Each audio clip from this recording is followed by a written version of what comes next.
We're so excited to have you here for the Mind Matters Exploring Mental Health Professionals and Self-Care Community Conversation. During this discussion, we'll focus on our panelists' personal journeys, insights, and unique experiences within the behavioral health profession. But first, let's get to know our panelists. And so I have you in order, and I'll just call you by the order that it's not in the seat order.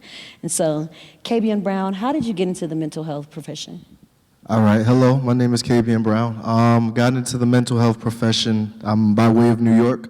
I'm from the Bronx, New York, and I first started my internship at Rikers Island, which was an awesome experience. Scary, but awesome at the same time. I did a lot of work through foster care, intensive case management, then worked with the Army Reserve for a couple of years until I moved to Atlanta and just started to do a lot of different things. So currently I own my own private practice, and I'm also the vice president for the Counseling Brothers of Atlanta. So by networking with other individuals, I'm here. Thank you so much. Super cool. You've got a very interesting walk of life. And so Taylor Peyton? I'm Taylor Peyton. I'm the Opioid Abatement Liaison for the opioid settlement within the state of Georgia. I am a person in recovery from opioid use disorder. So when I entered recovery a few years after, I got my GED about at 22. And started school then. My first job was scrubbing toilets in a nonprofit, and I got my master's at the University of North Carolina. I started my first job in Detroit with individuals who were recently released from prison, helping them to get job placement and doing fundraising, and really have kind of worked my way up from the very ground of the mental health space. Wonderful. Thank you so much, Taylor. Thomas Bowie. Hey, everybody. I'm Thomas. How did I get started? Going back to the very beginning, I started with classmates who were having behavioral health challenges. I started helping my friends, and then that was very early on in middle school, and then high school we had someone attempt to take their life at school, during school. And so me and some of the other football players, lacrosse players got together, decided to do something about it. We sat in meetings across from superintendents and principals and got some fundraising for bringing in some local psychologists, local school psychologists into the middle schools. And then from then on, somehow, some way, people kept hearing about what we were doing out in Roswell. So it ended up I ended up doing some PSAs with the DBHDD and Georgia Public Broadcasting and the GBI, Georgia's FBI. Then from there, I just was kind of all over the place doing advocacy wherever I could. I did a bunch of spokesmanships for various nonprofits and little initiatives all over the state. Then started consulting with Voices for Georgia's Children. Layla recommended that I get my CPSY certification, and then I did that and lobbied for a few years, and then came back to the department in my new role. He's been all over since middle school. Thank you, Thomas. And Dr. Gunter. Hi, everyone. Thank you all so much for being here. My name is Kensa Gunter. I am a clinical and sports psychologist, and I guess how did I get started? I fell in love with psychology during my Psych 101 class in undergrad and kind of stayed in school for a very long time from there, and landed with my doctorate in clinical psychology, concentration in sports psychology. I started working in college counseling centers. It was my first jobs, and worked in those spaces for a few years until I transitioned into private practice. Currently, I have a private practice here in Atlanta. I work in both the areas of mental health and mental performance. So when you think about mental skills training, I do that kind of educational-based work, but also do clinical work as well. I work with individuals, I work with teams, I also do consultation with organizations around mental health, performance, resilience, and one of the current positions that I have is I have the opportunity to serve as the director of the Mind Health program, which is the MBA's Mental Health, Wellness, and Performance program. So I find myself in the world of sport and clinical work in that intersection a great deal. When you become a sports psychologist, that's where you land. And so as you heard, there are many different avenues to get into the mental health profession. There are many different career paths. Thomas is an advocate in working for the State Department. Dr. Gunter and KBN are in clinical psychology, so with private practices. And then Taylor, because of the path that she took, she grew a passion to go help others for those, because she got help on her journey as well. But the field of behavioral health is in a critical place right now. There's huge workforce shortage across all sectors. And so we hope this discussion will inspire you to join our profession. It's very rewarding. You don't leave without your heart being filled. Our panelists bring a wealth of knowledge and experience, and I'm excited to explore these topics. So we're gonna open your minds a little bit, we're gonna have a little empathy, we're gonna learn and grow and support each other. But let's start the questions for the panelists. So this is for all panelists. What inspired you all to pursue a career in behavioral health? And we can go in order, and we'll start with you, Taylor. Okay. So like I said, I'm a person in recovery, and what that means for me is I got addicted to opiates when I was about 16 years old and experienced homelessness around that time. And despite that, I was through incarceration and institutionalization, was able to achieve recovery. However, growing up where I grew up, I saw a lot of people who were not intervened on the same way that I was when I was trying to seek recovery. I saw a lot of people die. I saw a lot of people get mistreated by the police, maybe because they looked or came from a place that was different than me. And because of that, I became very, very passionate about helping people receive the freedom that I received when I entered recovery.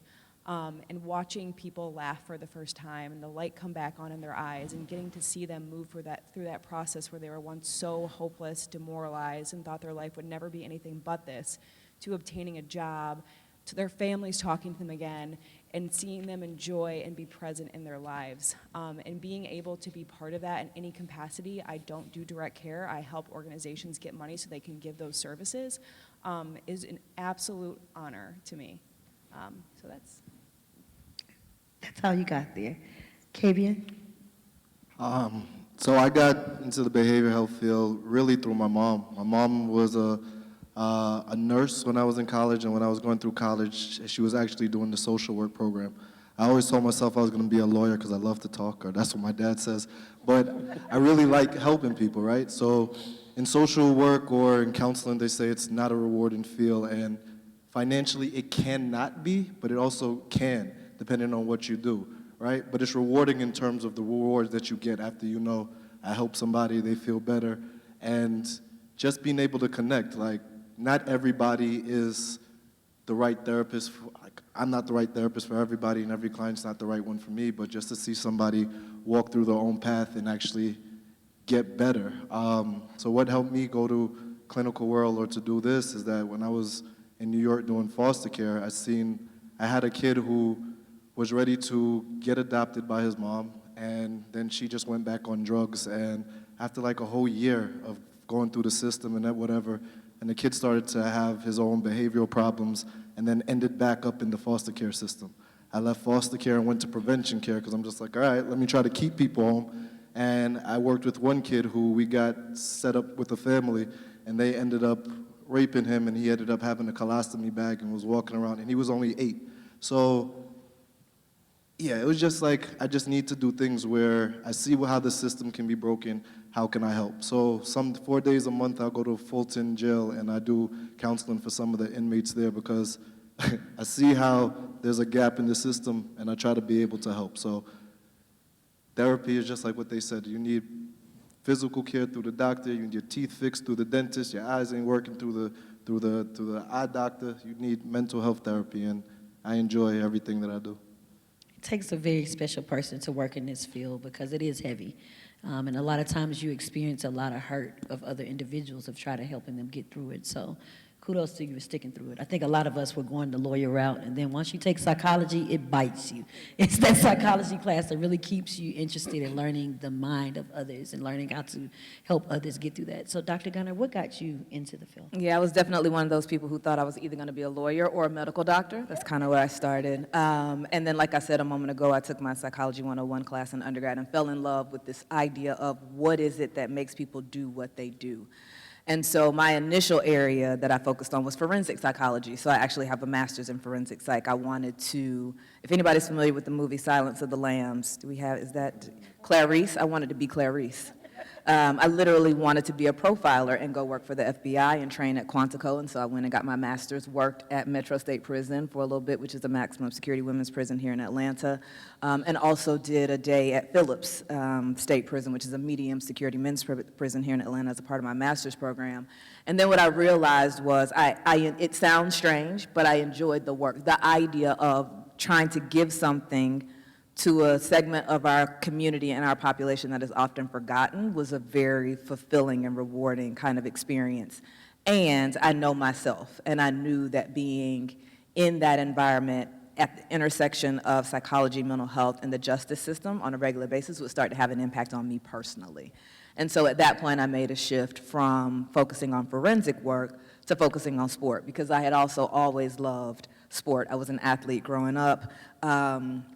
And one of the things, I was minor injury, like in high school, twisted my ankle, missed a couple of games, but that question that came in my mind as a result of that experience was, who helps the athletes when they're unable to compete, when they're not able to contribute on the court or the field, when they're not able to participate in their sport, when they are injured, whether it's physically, spiritually, mentally, who offers support to them? So when I made the transition from forensics, sport was the other area that I was very passionate about, and so that's what kind of kept me connected. It's still that same question: who gives to the group of people who are either forgotten or who people assume they have so much access and so much resource and so much given to them that they don't need anything? Like, who gives to the people? Because at the end of the day, and the beginning and the middle, they're still human too. So how can you just help people? And so that's what got me connected. Many times we find ourselves as the voice for the voiceless. There's a huge stigma around having mental health challenges. We have not normalized the conversation. So being in those fields and dealing with the individuals that come through those systems, it's really hard to help them. But if you are passionate about the work, it's your drive. Like, it's the reason why you wake up and go. So Thomas, what got you into the work?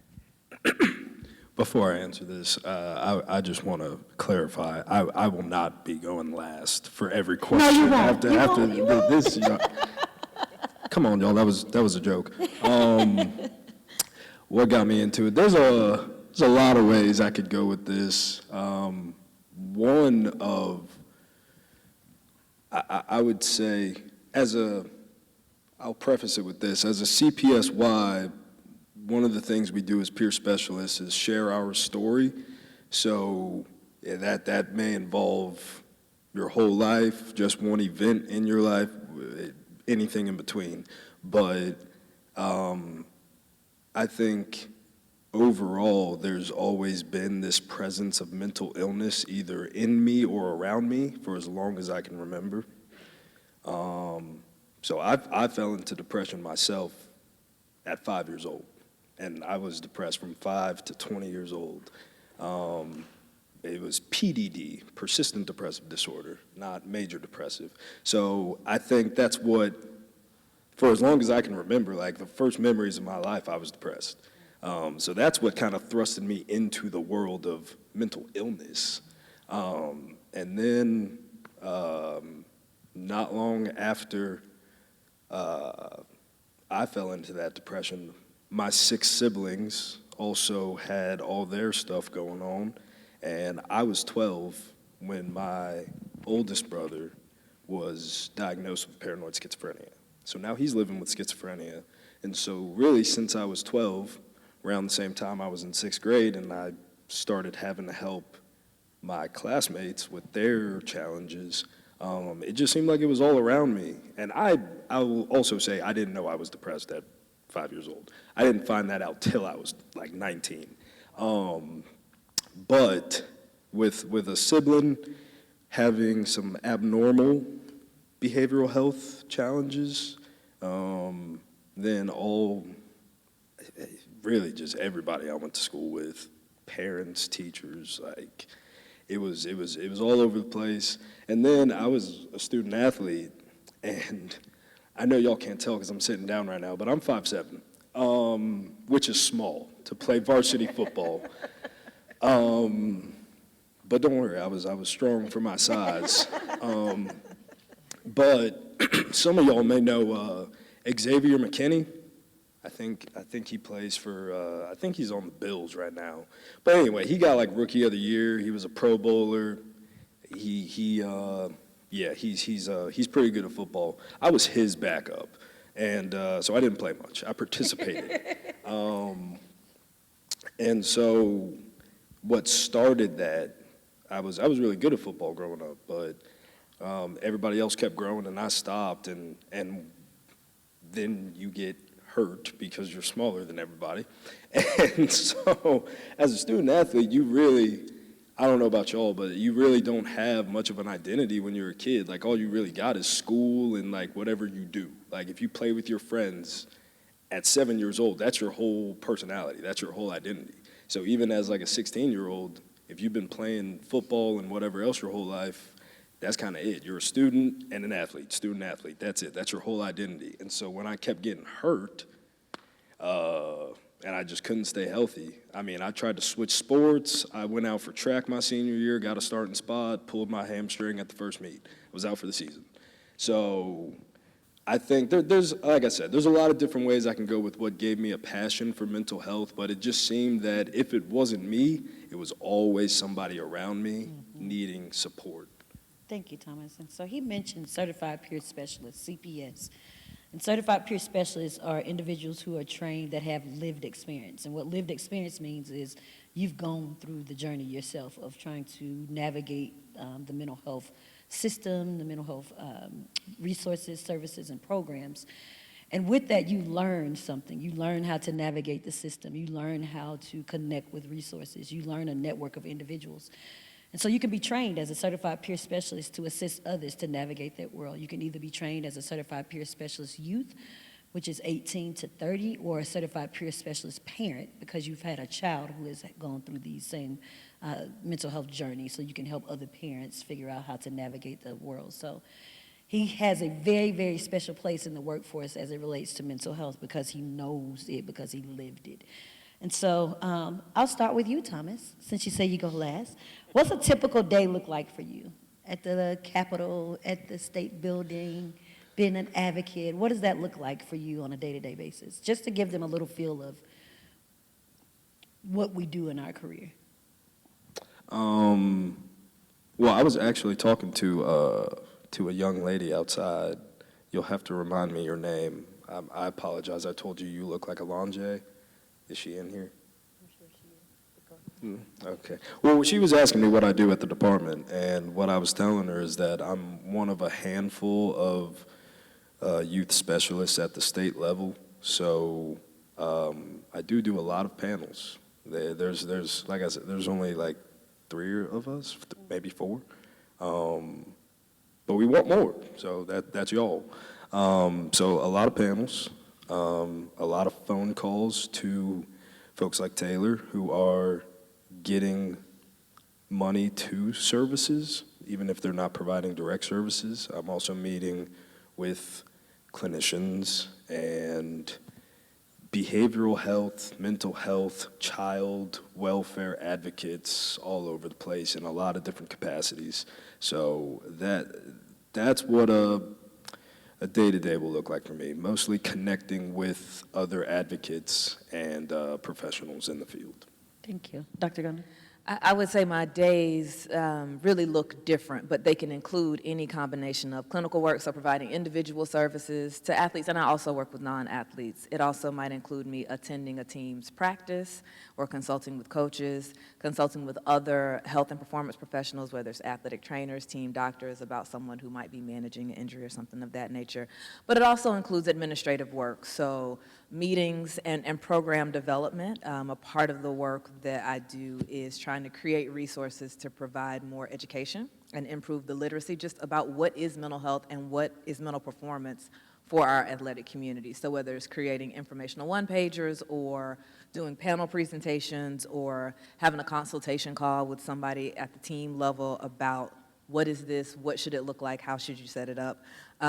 It could be consulting with other clinicians about the work that they're doing, but it's a combination of clinical work, consultation, administrative work, and then team-based work, which includes, like I said, practices, talking to coaches, attending games, things of that nature. Do you do any supervision to other clinicians? I do. I have in the past.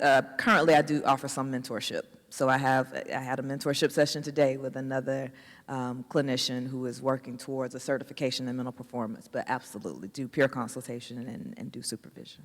Awesome. So when you become at a certain level in the career field, you're able to help those that's coming behind you. It's a mentor, and sometimes it's a supervision when someone is en route on the path of getting their licensure. And so sometimes when you become, just a licensed clinician can provide supervision. You don't necessarily have to be a doctor. So you're able to help others, again, figure out what it is that they would like to be and do in this world, because it's so many avenues. And so, Kabion? My day never looks the same. I would say it would be the same as yours. Some days I offer supervision to other clinicians who are trying to come up. Some days it's strictly counseling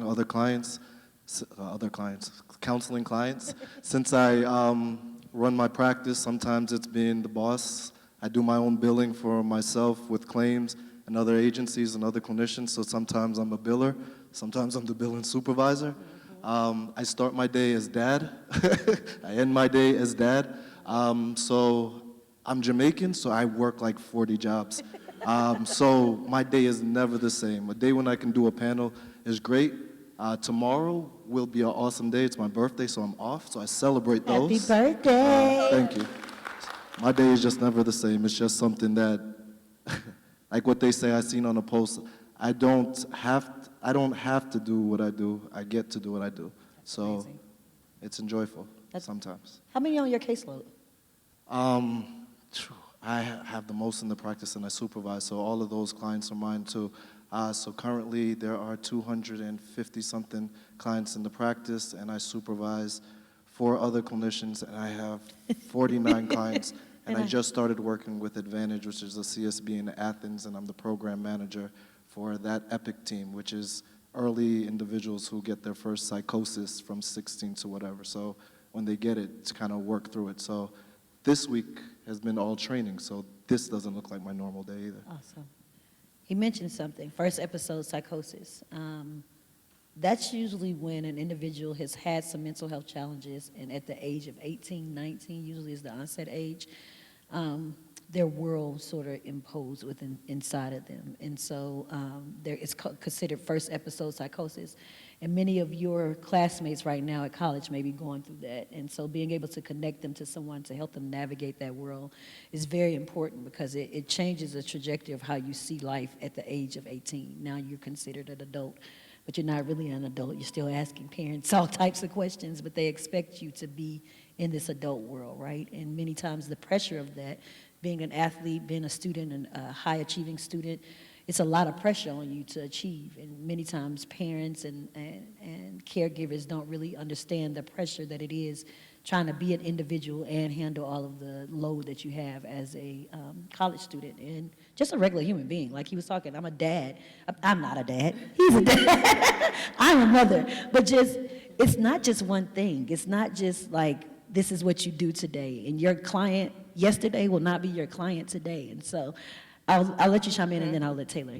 Go ahead. I was just going to say 2 things you said. One of the things, when you were talking about the variety, I think the variety is in part what allows, I'll say for myself, allows me to have a sustainable career, like being able to do different things. Yeah. I'll admit there was a time when just doing individual clinical work, I was on the fast track to burnout, right? And the other thing is, you talk about being a college student, 18 to 24 is the age range when a lot of mental health conditions might show up for the first time, and that is prime college age. So in addition to trying to figure out how to be independent and how to live in your own skin and who you want to be, that is a very prime time when we see the first episode for many mental health conditions. Yeah. Taylor, normal day for you. There is no normal day for me. Right? My job involves a lot of travel. So like last week I was in North Carolina all week meeting with all of the other states doing the opioid abatement, kind of just saying, what are you doing here? What are you doing there, from California to Alaska? And then today I was up in North Georgia in Floyd County trying to help their prison system implement a treatment program for incarcerated individuals. But a lot of my job is traveling around the state, and whether that is to academic institutions, to prisons, to treatment centers, to recovery centers, helping them to start programs and access funding so to help alleviate the opioid crisis across the state. But some days I literally am sitting in a cube answering emails all day. So there's a lot of variety, and I really appreciate that. You never have enough time to answer the emails because you're always meeting and networking. So you have to balance your time. And so Dr. Gunter spoke about burnout. I'm about to actually come right to you, Kavia. So you can make your point and then answer the question. But how do you prioritize self-care? With all of your 40 jobs as Jamaican, how do you prevent burnout while working in such an emotionally demanding career? Like, how do you keep yourself on track? That is such a loaded question. I had to sigh first, like, the thing I was going to say before that is also, like, as y'all are college students, I also make sure I connect with college students, right? So I'm part of the greatest fraternity in the world, Phi Beta Sigma Fraternity Incorporated, and I make sure I connect with some of my fellow college students, because as you said, you are a college athlete, and sometimes when you're in college, you connect to your identity, and as soon as you leave college, it's like, I'm not trying to go back home. I'm not washing dishes, I'm not taking out the trash, but I still don't have enough money to live by myself, so where am I? I'm not the same, I'm not the star college player, and now I'm in the world. I'm just normal entry-level worker, and I gotta try to figure it out. So a lot of times that whole identity, and that's why 18 through 24, because you have to figure out who you're gonna be, who you are, and you know what I mean? You just gotta figure those out. How do I keep from burnout? That's, like I said, a loaded question. This, actually, doing panels is self-care for me. It's relaxing because I get to answer questions that I'm interested in talking about. Yeah. Working for myself sometimes, working for yourself sometimes or having your own practice is good, but not always, because at a job, like when I'm working at my job 9 to 5, at 5 o'clock, I get up, I leave, I close the door, I say tomorrow. With my practice at 5 o'clock, I look up, I say, okay, let me sit here a little bit longer. Somebody's got to get paid. I got to write this note. I got to do this. It's a dream in terms of I answer to myself, but it's also a nightmare when I got to do all of this today. Yeah. You know what I mean? So my self-care is sometimes just saying, not today, and literally, just no, I'm good. Many of you are in this world of entrepreneurship. Let me start my own business. Let me start my own podcast. Let me start my own clothing line. It's a lot to be an entrepreneur.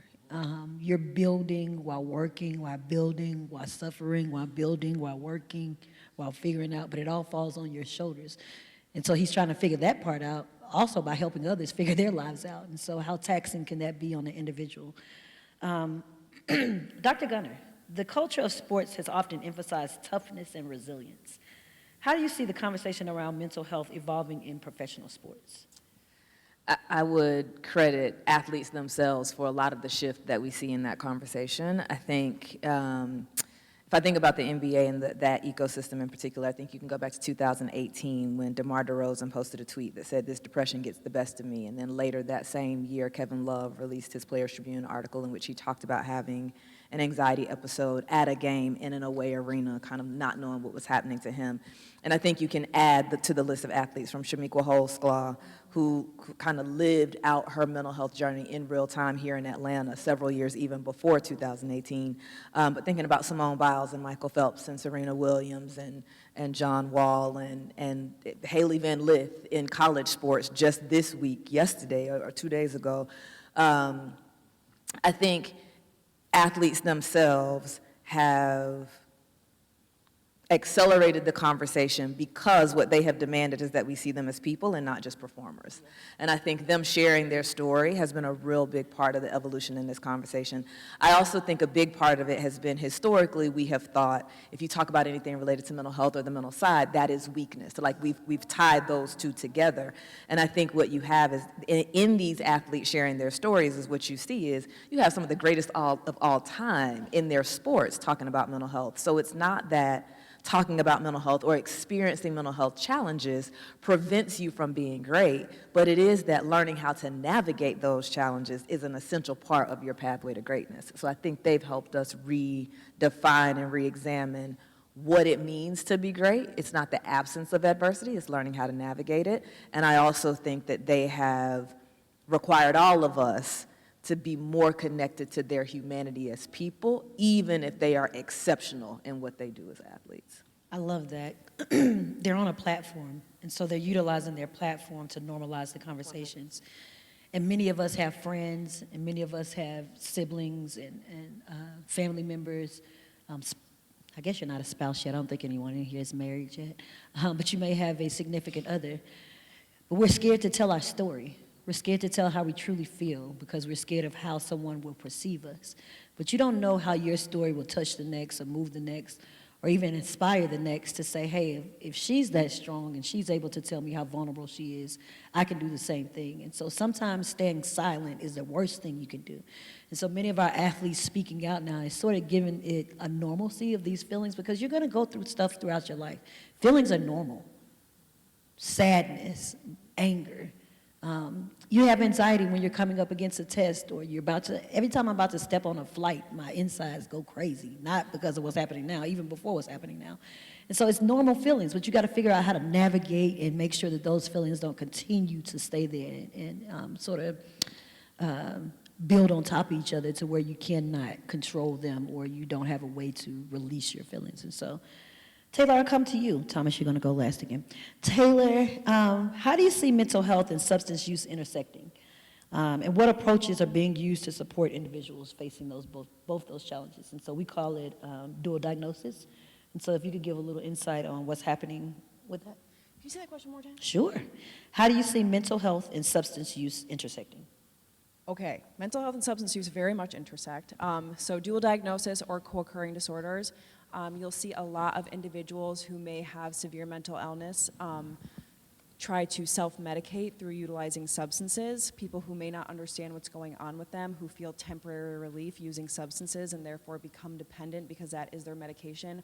Often that is how they feel most normal. Sometimes a lot of what we say in recovery spaces is, you know, substance use wasn't my problem, it was the solution to my problem. So a lot of people are going to substances when maybe they don't have insurance, maybe they don't have resources, maybe they don't even know how to start that conversation to try and mitigate the issues that they're experiencing on an individual level. And there was a second part to it, wasn't there? What approaches are being used to support individuals facing both challenges? So a lot of treatment now really tries to go after the underlying issue that caused you to use substances in the first place. A lot of individuals who use substances either do have severe mental illness, maybe they have trauma, or maybe they just have anxiety and feelings that they don't necessarily know how to resolve on their own. So a lot of techniques you'll see in substance use lately are going to involve CBT therapy, cognitive behavioral therapy, and different therapies that really get to the underlying issue that is causing you to not feel comfortable in society, to not feel connected to your peers and the individuals around you, and really hone on those skills. I was having some conversations with someone prior to this about how, you know, a lot of times in substance use lately, it's just connecting you to jobs, connecting you how to do your laundry, how do you prepare for a job interview, really preparing you with those life skills so you can reintegrate into society and be confident while also understanding what is your underlying mental illness, what medications you need to manage, and really seeing it all as a holistic approach to the human, not just treating the substance or the mental illness. Many of us think of substance as a drug. It could be an activity, excessive sexual activity, like self-medicating. How many, raise your hand if you know somebody that's self-medicating right now. You know they're going through something, but they're utilizing other ways to be able to cope. We got to get them out of that routine. So it's upon you. Now you know better, you do better. And it may be hard to break into that conversation. And so you just start talking, and eventually they'll open up and start telling you about things. But I want to speak to that because, Thomas, you have lived experience. You've been dealing with this since middle school and really reaching out to your friends because you were having those same feelings. So how does your lived experience contribute to supporting others in their mental health journey? Well, like I said earlier, I wasn't aware of it till years and years later, but just having a couple of depressive episodes or events, and having 15 years of persistent depressive disorder, living with that for the first 15 years of my life that I can remember, it just, it gives me a pretty good insight as to what someone in that spot might need or want to hear, and definitely what they don't want to hear, right? I say this as a believer, probably one of the worst things you can do is tell someone in a crisis to let go and let God or pray about it. That is not because faith is ever a bad thing, just because in those situations, what are the usual ones? Hopelessness, powerlessness, Worthlessness, purposelessness. yeah, so telling them to let go, right, and relinquish whatever little sense of control they have to a God that they probably don't currently believe in, right? That's can be harmful. So what I would say is it's given me some good insight to really build on someone's strengths, right, and put them in the driver's seat and make them the captain of their own destiny sort of deal. And I've been, aside from my own lived experience of what I've actually been through myself, what I've helped and supported others through is all of it. No shortage. I've seen all of it, so that's the one thing to keep in mind. I would say ask them what they need and put them in control. That's it. Perfect.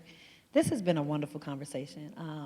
Different levels of mental health professions, different levels of how they got into the world, but if you could leave the audience with one key takeaway about mental health and behavioral well-being or the mental health profession, either one, what would it be?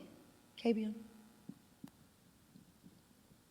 Therapy does not mean you're crazy. My motto, or what I tell all of my clients when I first meet them, is that therapy should be like good music or a good book. You should want to go to and be like, when your chorus gets on and you're singing and you're happy, you should want to listen to it or turn the page and find out what's coming next. If you go to the therapist and just like, let me put you on mute or let me close the book, I would say you're wasting your time. No therapist can ever change you. If you're going to do therapy, you have to do 51% of the work. They can only do 49% because at the end of the day, it's you. So the name of my company is SOS, and it means saving ourselves. Because I know I can't save you without you saving yourself. So therapy should be like good music or good book. You should want to listen to it. You should want to read it. You should want to, get hyped. I love it. Dr. Gunter? I think the one thing that I would want people to take away is that mental health is not just about the absence of illness. Mental health is about the presence of well-being. So I think a lot of times we focus on the illness part and the stress and the distress, and that's absolutely a very real reality for many people. But mental health is about the presence of well-being. What are you doing to equip yourself to be better able to self-regulate, to have an awareness of what you need, to connect with others, to contribute to your community, to manage the normal stressors that happen in the course of a human life. And so to boil it down, mental health is not just the absence of illness, it is the presence of well-being. That's good. That's really good. Thomas, Last words, key takeaways? My tip to you all, as y'all go be peer supporters in your own right, because I know you all, lean on your friends and your friends lean on you, and so on and so forth. So my word of advice would be to look deeper. As we discussed earlier, substance abuse is usually not about the substance, right? A mental block for athletes, their jump shot's probably not broken, right? If they can get it back, there's probably a block there. So, I'm not saying you can't ever take anybody's words at face value, but just look deeper, and learn to listen in between the lines. That's good. Last one, Taylor. Such a good question. So we're talking about careers here today. And I just want to say that, mental health starts with you, and you cannot give any advice to anyone that you would not take for yourself, right? So, we are working to live, not living to work. So if you're trying to help someone with their mental health issue and you're saying, hey, take some time for yourself, go outside, read a book, but you're on your laptop till 12 a.m., doing papers, reading books. I understand you're in college and you have to do what you have to do, but remember, at the end of the day, this is the job that you do to live. This is not your life. And find a way to have balance with that. When people ask you for help and you don't have the capacity, you have to find the way to say no. Because it all starts with you. And if you're not taking care of yourself at the end of the day, you cannot take care of anybody else in any capacity. College students, learn the word no to your friends, to your clubs, to yourself. You don't have to do everything and be everywhere. Take time to yourself. But thank you, guys. This was really, really cool. Really excited to give them some insights. So I just want to thank our panelists today for sharing their experience and knowledge with us. This was a very important conversation, and we hope that you learned some new information, felt seen and heard within some of the shared experiences you may have with the panelists. But we want to thank you for spending your evening with us, and thank Morehouse College for hosting us, and shout out to our vendors who provided great resources for you all. Remember to take time, save a life, and silence the shame.